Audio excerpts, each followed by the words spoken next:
아덱스 2025에서 사람들의 발걸음을 멈춰 세운 건 전차도 전투기도 아니었다. 페인트 한 통이 전장의 규칙을 바꿔버린 순간이었고, 그 규칙을 바꾼 쪽은 결국 한국이었다. 대부분은 스텔스를 아직도 형상의 문제로만 본다. 설계를 깎고 각을 세우고 모서리를 숨기면 레이더 반사, 면적이 줄어든다는 20년 전 교과서에서 멈춘 사고방식이다. 그런데 현장에 나온 신형 스텔스 도료는 그 낡은 프레임을 조용히 조롱했다. 전파 흡수율이 85에서 88%로 확인됐고, 레이더 반사, 면적을 최대 6에서 10배 줄인다는 수치가 붙었다. 이게 의미하는 건 단순한 조금 더 안 보인다가 아니다. 탐지거리 자체가 절반 이하로 잘려나간다. 100m급 함정이 레이더엔 10m 물체처럼 보일 수 있다는 문장은 과장이 아니라 탐지 추적 교전의 시간, 축을 통째로 뒤집는 선언에 가깝다. 여기서 중요한 건 누가 만들었느냐다. 거대 방산기업이 아니라 수십 명 규모의 중소 기업이었다는 지점은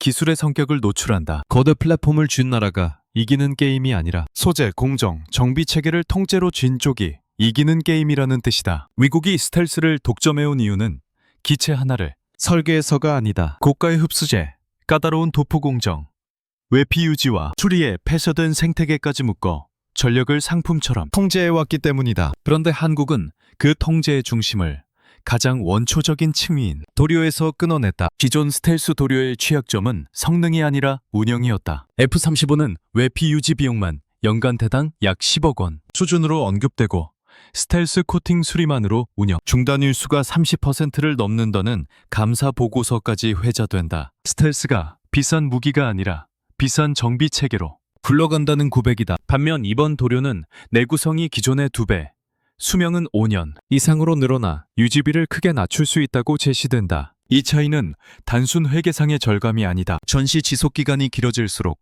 출격 가능한 플랫폼의 비율이 갈라지고, 그 순간 스텔스는 성능이 아니라 가용률의 싸움이 된 미국식 스텔스가 늘 자랑하는 건 최상단의 스펙인데, 전쟁이 요구하는 건 늘 최하단의 가동률이다. 이 간극을 한국이 숫자로 찌르고 들어온 셈이다. 더 불편한 부분은 다중 스펙트럼 회피다. 레이더 흡수만이 아니라 표면 온도를 기존 도료보다 40% 낮추는 열적 회피 기능이 포함됐다고 한다. 즉, 레이더를 속이는 동시에 적외선 센서와 유도탄 탐지 체계까지 한꺼번에 압박한다. 스텔스가 레이더만 피하는 기술이라는 낡은 인식은 여기서 무너진다. 스텔스는 이제 복합 은폐가 되어야 하고, 그 복합선을 값싸게 굴릴 수 있는 쪽이 전력 우위를 준다. 한국이 이 지점을 찍어버리면 일본과 유럽이 익숙한 방식 부분 최적화, 수입 소재 의존, 고가 유지 보수는 구조적으로 불리해진다. 기술이 부족해서가 아니라 시스템이 느리고 비싸기 때문이다. 현장 검증도 숫자로 제시된다. 해군 측 실제 도포 시험에서 탐지 확률이 극적으로 감소했고,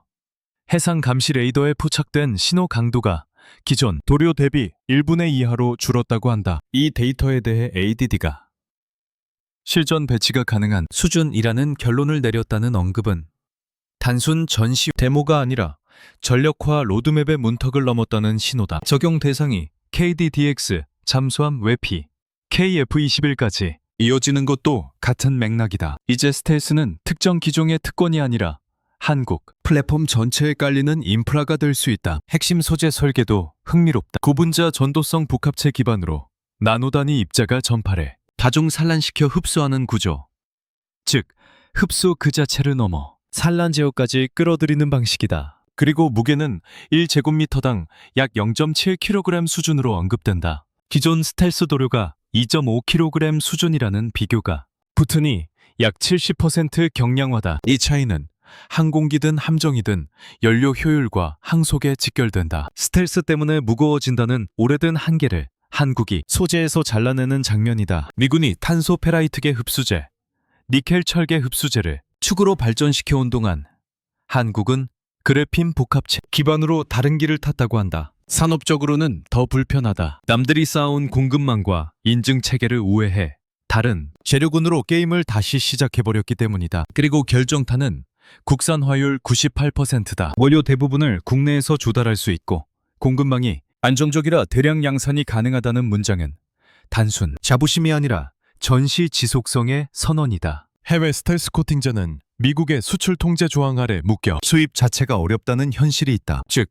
동맹이라도 통제는 통제다. 전력은 필요할 때 바로 공급돼야 하는데 통제는 늘 필요할 때를 겨냥한다. 한국이 이 장벽을 우회할 수 있게 됐다는 건 스텔스를 성능이 아니라 주권의 영역으로 끌어올린 것이다. 일본이 아무리 깔끔한 설계를 하더라도 소재, 원료, 정비, 공정이 외부 규칙에 묶여 있으면 전력은 결국 타국의 승인하에 움직인다. 중국이 대규모로 양산하더라도 품질과 정비 체계를 동시에 묶지 못하면 보유는 가용으로 번역되지 않는다. 해외 매체 인용도 이 지점에서 효력을 갖는다. 디펜스 뉴스가 진정한 주인공은 페인트라는 표현을 쓸 정도였고 니케 아시아는 미군조차 긴장이라는 문장으로 반응을 정리했다. 영국 체인즈는 흡수율에서 기존 미 해군용 IM보다 10% 이상 우수해 보인다고 평가했다는 언급이 나온다. 중요한 건 감탄이 아니라 숫자의 방향이 엑스밴드 8에서 12GHz 구간에서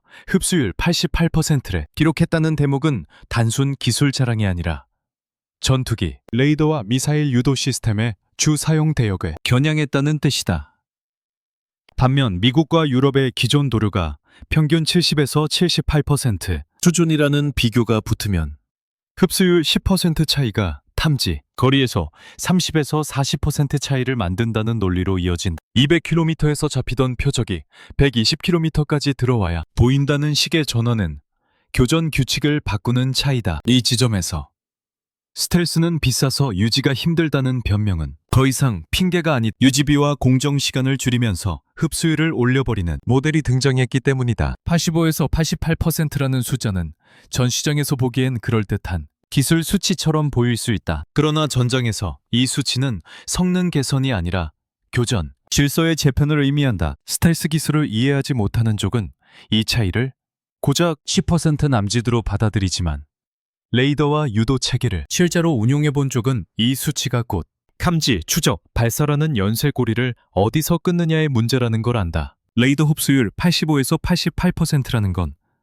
입사된 전파의 대부분이 표면에서 사라진다는 뜻이다. 여기서 핵심은 흡수율 그 자체보다 반사 신호가 지준선 이하로 떨어지는 시점이다. 대부분의 군용 레이더는 일정 신호 강도 이하로 내려가면 표적을 물체가 아니라 잡음으로 분류한다. 즉, 표적이 사라지는 게 아니라 의미를 잃는다. 한국의 신형 도료가 만들어낸 변화는 바로 이 지점이다. 반사 면적을 최대 6에서 10배 줄였다는 설명은 단순히 RCS 수치를 낮췄다는 말이 아니라 탐지 체계의 분류, 알고리즘을 무력화한다는 선언에 가깝다. 이 효과를 거리로 환산하면 더 노골적이다. 흡수율 차이 10%가 탐지 거리에서 30에서 40% 차이를 만든다는 비교는 단순 비례가 아니다. 레이더 방정식에서 거리양은 제곱 혹은 그 이상으로 작동한다. 그래서 200km에서 포착되던 표적이 120km까지 접근해야 보인다는 설명이 성립한다. 이 80km는 숫자만 놓고 보면 단순한 접근 거리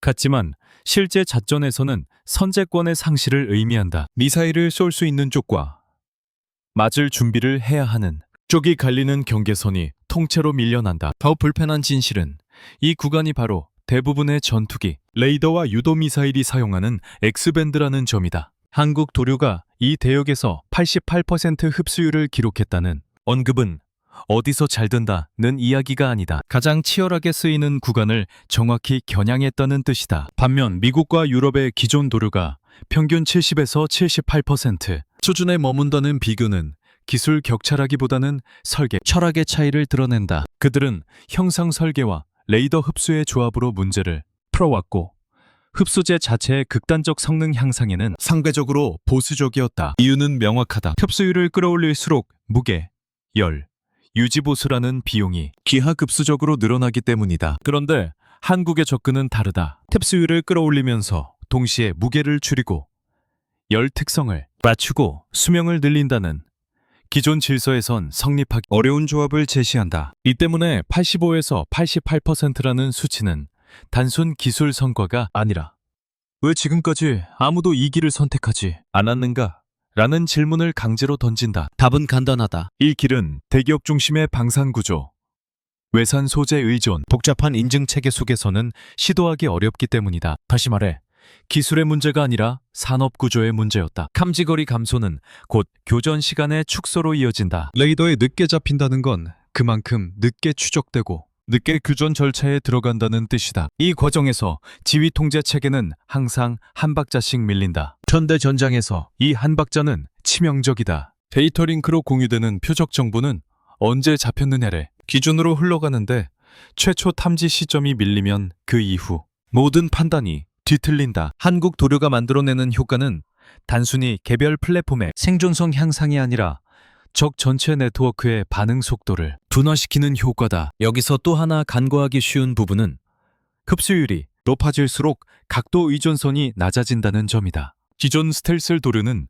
특정 각도에서 반사점이 발생하는 문제가 반복적으로 지적되어 왔다. 형상 설계로 이를 보완해왔지만 이는 설계 자유도를 제한하는 죽소이기도 했다. 반면 나노 입자 기반의 다중산란 구조는 특정 방향으로 튀어나오는 반사를 흩어버리는 방식이다. 결과적으로 레이더가 전파를 쏴도 돌아오는 신호가 점영화되지 않고 잡음처럼 퍼진다. 이는 탐지 장비 입장에서 가장 처리하기 어려운 형태다. 목표물이 아니라 환경 노이즈로 오인될 가능성이 높아진다. 이 지점에서 일본과 유럽이 불리해진다. 그들은 고도화된 레이더와 정교한 추적 알고리즘을 강점으로 삼아왔지만 신호 자체가 의미를 잃어버리는 상황에서는 알고리즘이 설 자리가 없다. 중국 역시 대량 생산과 수적 우위를 강조하지만 흡수율과 산란 제어가 동시에 작동하는 표적을 상대로는 탐지 체계의 신뢰도가 급격히 떨어진다. 숫자가 많아도 보이지 않으면 전력은 묶인다. 결국 85에서 88%라는 수치는 더 잘 숨었다는 자랑이 아니다. 이 수치는 탐지 체계가 작동하는 전제 자체를 흔드는 임계점에 가까워지고 있다는 신호다. 스텔스 경쟁의 초점이 얼마나 잘 설계했는가에서 얼마나 깊이 흡수하고 얼마나 혼란스럽게 흐트리는가로 이동하는 순간이며 이 이동의 한가운데 한국의 도료가 놓이면서 기존 강국들이 쌓아온 탐지 우위가 구조적으로 흔들리기 시작한다. 미국과 유럽이 이 수준의 스텔스 도료를 몰라서 못 만든 것이라고 생각하면 상황을 오판하는 것이다. 그들은 이미 수십 년 전부터 레이더 흡수 물질의 한계와 가능성을 정확히 알고 있었다. 문제는 기술적 무지가 아니라 선택의 문제였다. 그리고 그 선택이 지금 와서 구조적 제약으로 되돌아오고 있다. 미국의 스텔스 체계는 철저히 플랫폼 중심으로 진화해왔다. F-117에서 시작해 F-22, F-35로 이어지는 계보는 공통적으로 형상 설계와 다층 코팅을 결합하는 방식이다. 이 접근은 분명 효과적이었지만 전제 조건이 있다. 도료는 보조 수단이어야 하고 기체 형상이 먼저다. 이 전제가 고착되면서 흡수제 자체를 극단적으로 가볍게 만들거나 유지비를 획기적으로 줄이는 방향의 실험은 항상 후순위로 밀렸다. 이유는 단순하다. 미군의 스텔스는 기술 프로젝트이기 이전에 운영, 조달, 체계였기 때문이다. 이미 깔린 공정과 계약 구조를 흔드는 선택은 성능이 조금 좋아진다고 해서 쉽게 용인되지 않는다. 유럽도 다르지 않다. 영국과 프랑스는 레이더 흡수 물질을 자체 개발해 왔지만 대부분은 니켈 철계 흡수제와 탄소계 재료의 조합에 머물러 있다. 이 계열의 재료는 흡수율을 올릴수록 무게와 열 팽창, 문제가 따라온다. 그래서 평균 흡수율이 70에서 78% 선에서 관리된다. 기술적 한계라기보다는 운용 한계다. 더 무거워지면 항속과 탑재량이 줄고 더 뜨거워지면 유지비와 균열 문제가 폭발한다. 유럽이 이 구간에서 멈춰선 이유는 스텔스를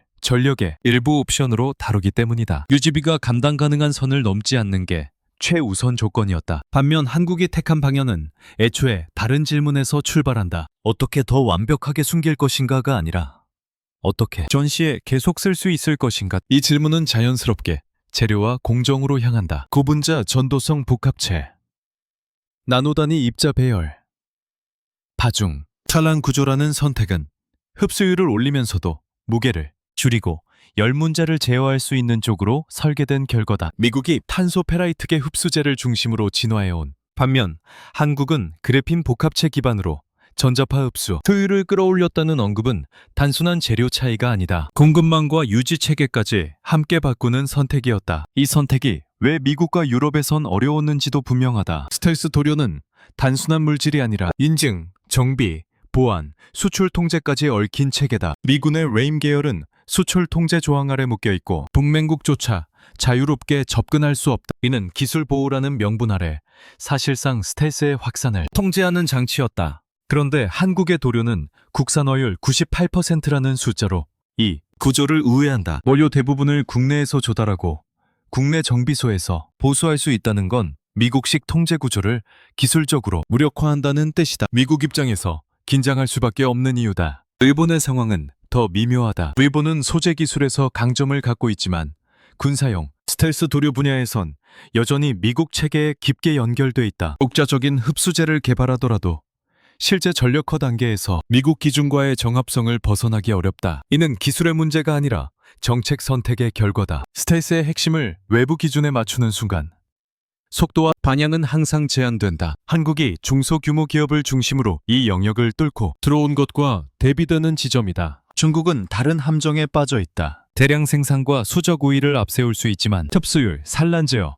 열 특성을 동시에 만족시키는 재료를 안정적으로 유지하는 데는 시간이 걸린다. 더구나 해상 환경에서의 내식성, 염분 저항성, 장기, 운용 데이터가 부족하다. 한국 도료가 해군 실제 도포 시험에서 신호 강도가 기존 대비 1분의 2하로 줄어들었다는 데이터와 장기, 해상 운용에 적합하다는 평가를 받은 지점은 중국이 단기간에 따라오기 어려운 영역이다. 양산은 가능해도 신뢰성의 축적은 복제되지 않는다. 결국 미국과 유럽이 이 길을 먼저 걷지 않은 이유는 기술을 몰라서가 아니라 자신들이 만든 질서에 스스로 묶여 있었기 때문이다. 플랫폼 중심, 외산 소재 의존, 복잡한 유지계약, 구조가 결합된 체계는 흡수율을 몇 퍼센트 더 올리는 실험보다 안정적인 조달과 운용을 선택하도록 만든다. 그런데 한국은 스텔스를 완성된 무기가 아니라 지속 가능한 능력으로 재정의했고 그 결과 미국과 유럽이 쉽게 움직일 수 없는 구간에서 속도를 내기 시작한다. 이 격차는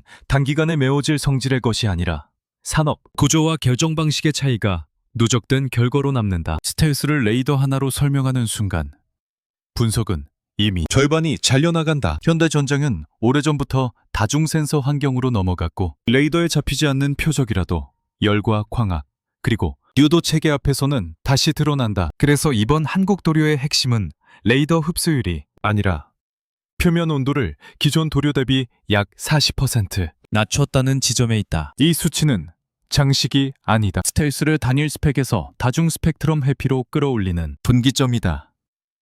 적외선 탐지는 레이더보다 단순해 보이지만 실제 운용에선 훨씬 집요하다. 특히 해상과 저고도 환경에서는 열 대비가 곧 표적, 대비로 이어진다. 기존 스텔스 기체들이 레이더에선 잘 숨었지만 적외선, 센서에선 뜨거운 형상으로 드러나는 사례가 반복된 이유다. 한국 도료가 표면 온도를 40% 낮춘다는 건 단순 냉각이 아니라 열 방출 양상을 바꿨다는 뜻이다. 열이 한 지점에 모이지 않고 분산되면 센서는 이를 명확한 표적으로 분류하기 어렵다. 레이더에서 신호를 흡수하고 적외선에서는 대비를 흐트리는 구조가 동시에 작동하는 셈이다. 이 변화는 유도미사일 단계에서 더 직접적으로 체감된다. 현대미사일은 레이더 유도와 적외선 유도를 복합적으로 사용한다. 하나가 막히면 다른 하나가 이어받는다. 그래서 단일 스텔스는 이제 의미가 없다. 한국 도료가 레이더뿐 아니라 적외선 유도탄까지 피해 갈 수 있다는 표현으로 설명되는 이유가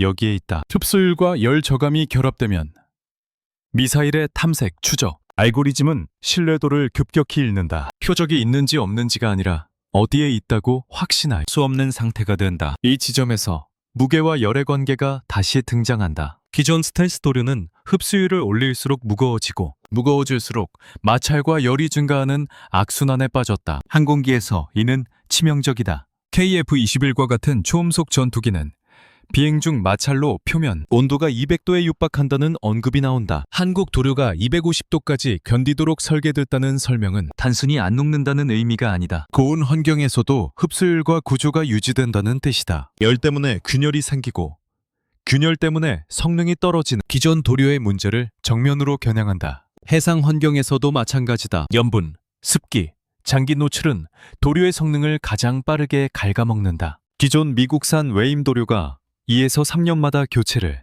요구했던 이유다. 반면 한국 도료는 5년 이상 사용 가능하며 부분, 수리만으로 성능을 유지할 수 있다고 한다. 이 차이는 열과 무게, 내식선까지 한 묶음으로 설계했기 때문에 가능해진 결과다. 스텔스가 처음엔 잘 숨다가 시간이 지나면 들킨 기술이라는 인식을 깨는 대목이다. 다중 스펙트럼 회피는 전술적 선택지를 바꾼다. 레이더 노출을 줄이기 위해 고도나 경로를 과도하게 제한할 필요가 줄어들고 적외선 위협을 피하기 위해 엔진 출력과 기동을 억제해야 하는 부담도 완화된다. 즉, 스텔스 때문에 전술이 굳어지는 게 아니라 스텔스 덕분에 전술이 풀린다는 역전이 발생한다. 이는 형상 중심 스텔스가 제공하지 못했던 자유도다. 이 자유도는 무인기와 지상 장비로 확장될 때 더 위협적이다. 도료 하나로 레이더와 적외선 회피를 동시에 달성할 수 있다면 복잡한 스텔스 설계 없이도 다양한 플랫폼에 적용할 수 있다.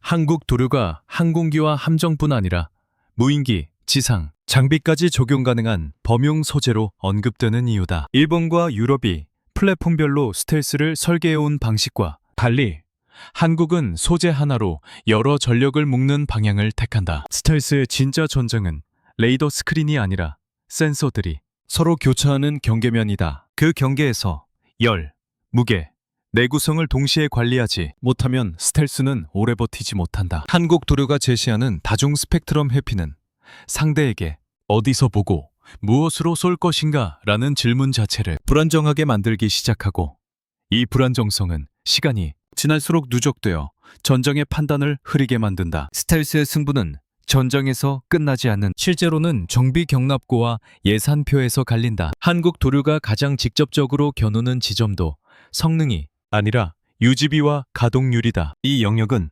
미국과 유럽의 스텔스 체계가 가장 방어에 취약한 곳이다. 기존 스텔스 플랫폼의 가장 큰 부담은 외피다. 습소재가 손상되면 성능이 급격히 떨어지고 성능이 떨어지면 출격 자체가 제한된다. F-35 사례에서 외피 유지 비용이 대당 연간 약 10억 원 수준으로 거론되고 스텔스 코팅 수리만으로 운영 중단 일수가 30%를 넘는다는 보고가 반복적으로 인용되는 이유다. 이 수치는 비싸다는 인상 비평이 아니라 전시 지속 능력의 취약성을 드러낸다. 출격할 수 없는 스텔스는 숫자가 많아도 전력으로 계산되지 않는다. 한국 도료가 제시하는 변화는 이 구조를 정면에서 흔든다. 수명 5년 이상, 기존 대비 유지비 절감률 약 60%, 도포 공정 시간 30% 단축이라는 조합은 스텔스를 항상 조심스럽게 다뤄야 하는 특수 전력에서 일상적으로 굴릴 수 있는 전력으로 바꾼다. 이 차이는 단순한 비용 절감이 아니다. 가동률이 올라가면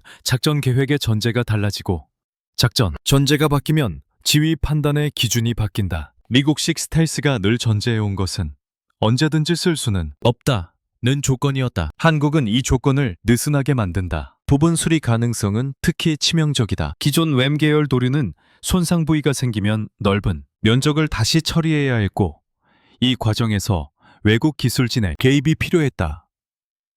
이는 시간과 비용뿐 아니라 작전 정보의 노출이라는 부담까지 동반했다. 반면 부분 보수만으로 성능을 유지할 수 있다는 설명은 전시 상황에서 정비 체계가 얼마나 탄력적으로 움직일 수 있는지를 보여준다. 전투 중 손상된 플랫폼을 완벽히 복원하는 게 아니라 다시 쓸 수 있게 만드는 능력이 중요해지는 순간이다. 이 지점에서 비용은 전략으로 전환된 유지비가 높을수록 출격 기준은 보수적으로 변하고 보수적 기준은 곧 전력의 자기 제한으로 이어진다. 반대로 유지비가 낮아지면 손실을 감수할 수 있는 여지가 생긴다. 한국 도료가 만들어내는 변화는 스텔스를 잃지 않기 위해 싸운다는 사고에서 스텔스를 전제로 싸운다는 사고로의 이동이다. 이 이동은 전투 개념의 변화와 직결된다. KF-21에 적용될 경우가 특히 상징적이다. 기체 표면 약 30%의 스텔스 도료를 적용하고 외산, 재료 대신 국산 도료를 사용할 경우 대당 연간 약 2억 원의 유지비 절감이 언급된다. 수명주기 30년 기준으로 60억 원 이상이라는 숫자는 단일 기체의 문제가 아니다. 동일한 기체 수를 유지하면서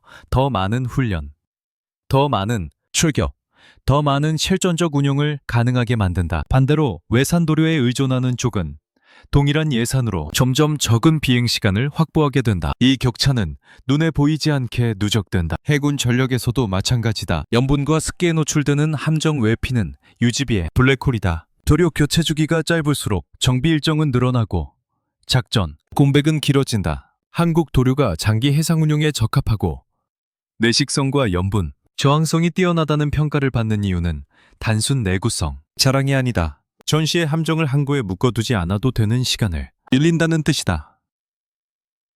여기서 미국과 유럽의 딜레마가 드러난다. 그들은 이미 고비용 스텔스 체계를 전제로 조직과 예산을 짜놓았다. 갑자기 유지비가 낮은 체계로 전환하는 건 기술 문제가 아니라 기존 투자와 이해관계를 뒤집는 결정이 된다. 그래서 변화는 느리고 그 사이 한국은 낮은 비용, 구조를 전제로 운용 개념을 재설계할 수 있는 여지를 확보한다. 일본과 유럽이 스텔스 성능을 유지하기 위해 점점 더 많은 예산을 방어적으로 투입하는 동안 한국은 동일한 성능을 더 오래, 더 자주 쓰는 방향으로 전력을 밀어붙일 수 있게 된다. 결국 유지비는 숫자처럼 보이지만 실제로는 전쟁을 얼마나 오래 끌 수 있는가를 결정하는 변수다. 스텔스 도료의 수명, 보수 방식, 공정 시간이라는 세부 항목들이 결합되면서 어느 쪽이 먼저 전력을 스스로 묻게 될지가 서서히 드러나기 시작한다. 스텔스 기술이 전장에서 의미를 갖는 순간은 시험장이 아니라 정비창과 출격선 사이에서 결정된다. 한국 도료가 KF-21, KDDX, 잠수함 외피에 동시에 적용 검토되고 있다는 사실은 단순한 적용 범위 확대가 아니다.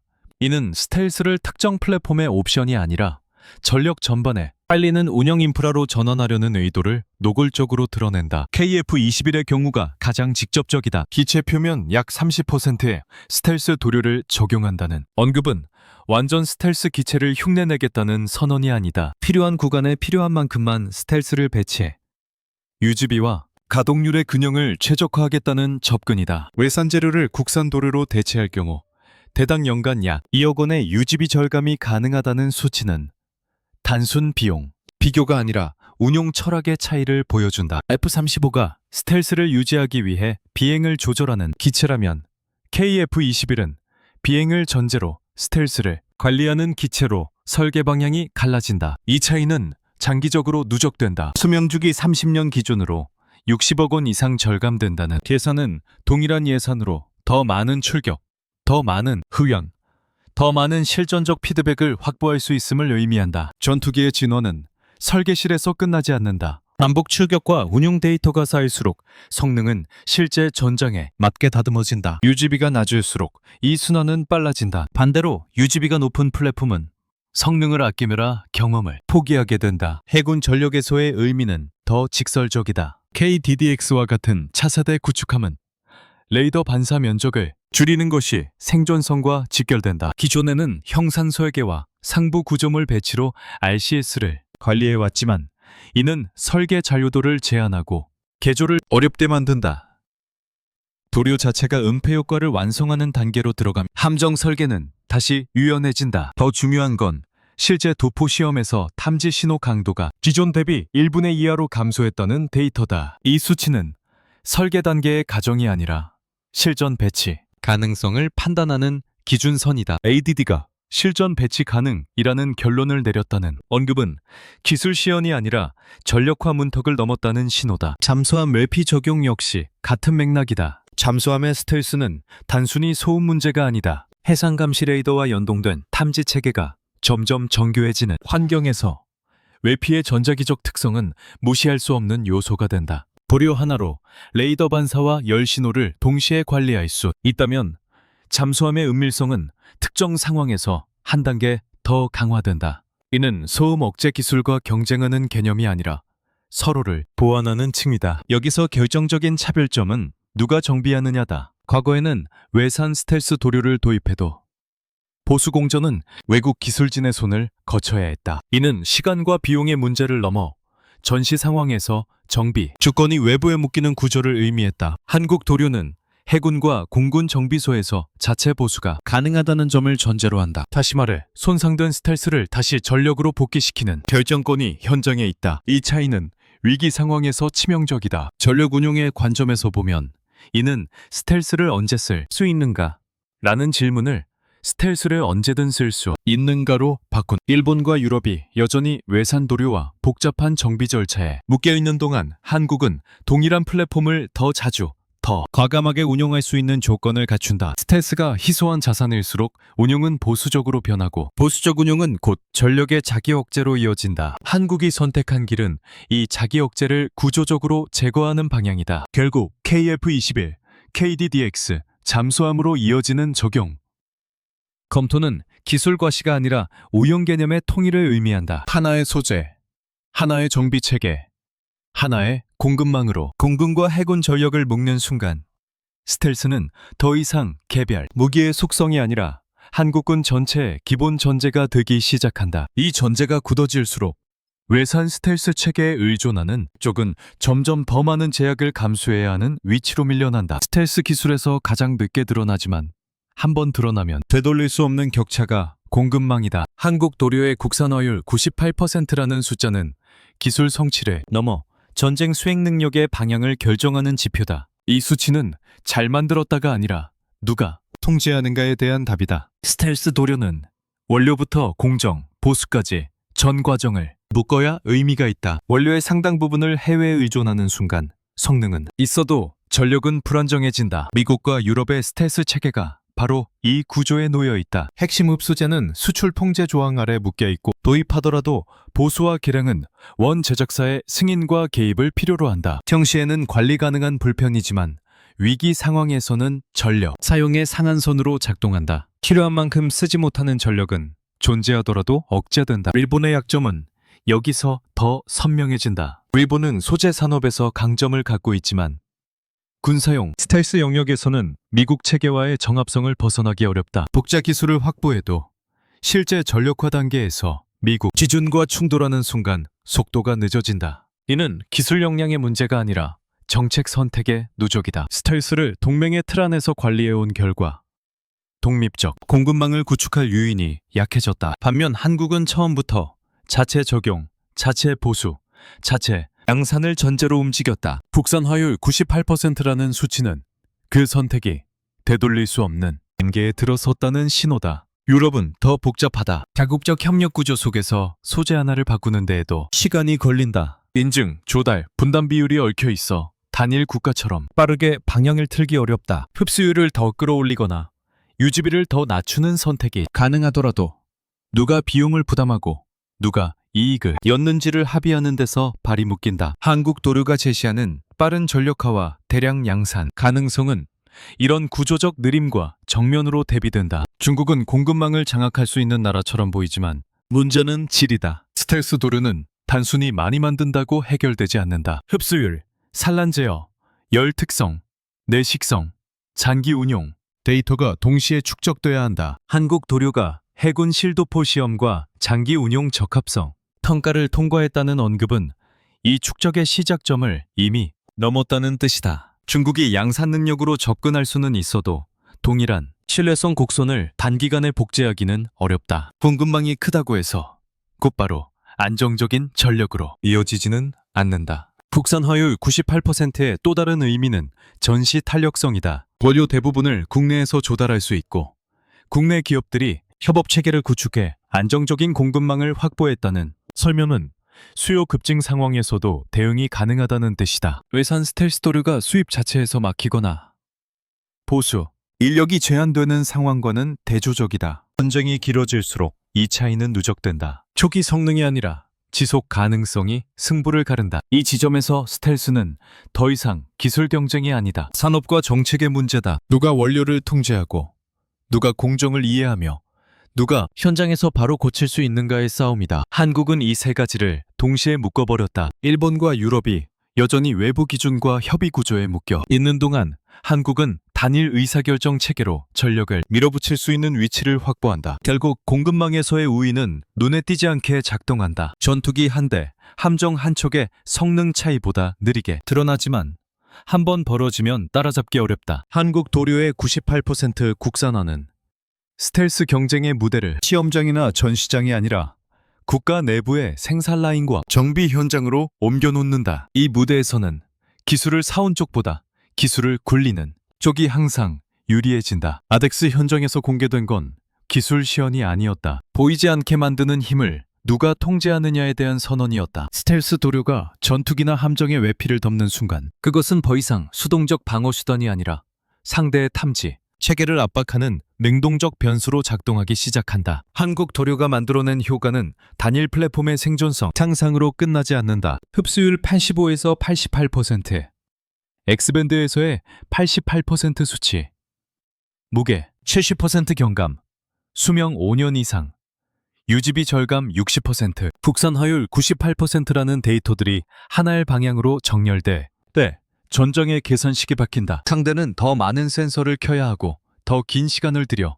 확인해야 하며 그 사이 지휘 판단은 느려진다. 이는 한국이 더 잘 숨는다는 문제가 아니라 상대가 더 많은 자원을 소모하도록 강제한다는 문제다. 이 강제는 전술을 넘어 전략으로 번진다. 레이더와 적외선, 유도 체계를 동시에 관리해야 하는 상대는 탐지 신뢰도를 높이기 위해 시스템을 중첩시키고 중첩된 시스템은 유지비와 운영 부담을 키운다. 반면 한국은 도료 하나로 그 부담을 상대에게 전가한다. 스텔스가 방어의 언어에서 비용을 유발하는 공격의 언어로 전환되는 지점이다. 일본과 유럽이 고성능 센서와 알고리즘을 추가할수록 한국 도료의 비용 대비 효과는 더 또렷해진다. 이 변화는 수출과 연합작전에서도 불편한 질문을 던진다. 기존 스텔스 체계는 미국의 통제 아래 움직였고 동맹국들은 그 질서에 적응해왔다. 그러나 자체 도료로 자국 플랫폼을 관리할 수 있는 국가는 연합작전에서 동등한 운영 주체로 등장한다. 한국이 KF-21, KDDX, 잠수함의 동일한 스텔스, 인프라를 깔 수 있다면 이는 특정 무기 판매의 문제가 아니라 전력 패키지의 문제로 확장된다. 누가 더 많은 기체를 팔 수 있는지가 아니라 누가 더 오래 전력을 유지할 수 있는지가 기준이 된다. 중요한 건 이 모든 변화가 거대한 무기 체계가 아니라 소재 하나에서 시작됐다는 사실이다. 대형 플랫폼 경쟁에서 뒤처진 국가라도 물질과 공정에서 주도권을 주면 전쟁의 균형을 흔들 수 있다는 전례가 만들어진다. 이는 중국에게는 부담이고 일본과 유럽에게는 불편한 신호다. 그들이 익숙한 방식, 형상 설계, 외산 소재, 고가, 유지은 더 이상 절대적 해법이 아니다. 결국 스텔스 도료는 질문을 바꾼다. 누가 더 안 보이는가가 아니라 누가 상대를 더 비효율적으로 만드는가라는 질문이다. 한국은 흡수율과 열, 무게와 유지비, 공급망과 정비, 주권을 하나의 선으로 연결했고 이 선 위에서 상대의 탐지, 추적, 교전 절차를 흔들기 시작한다. 이 흔들림은 단번에 승부를 가르지 않지만 시간이 지날수록 누적되며 상대의 선택지를 하나씩 줄여나간다.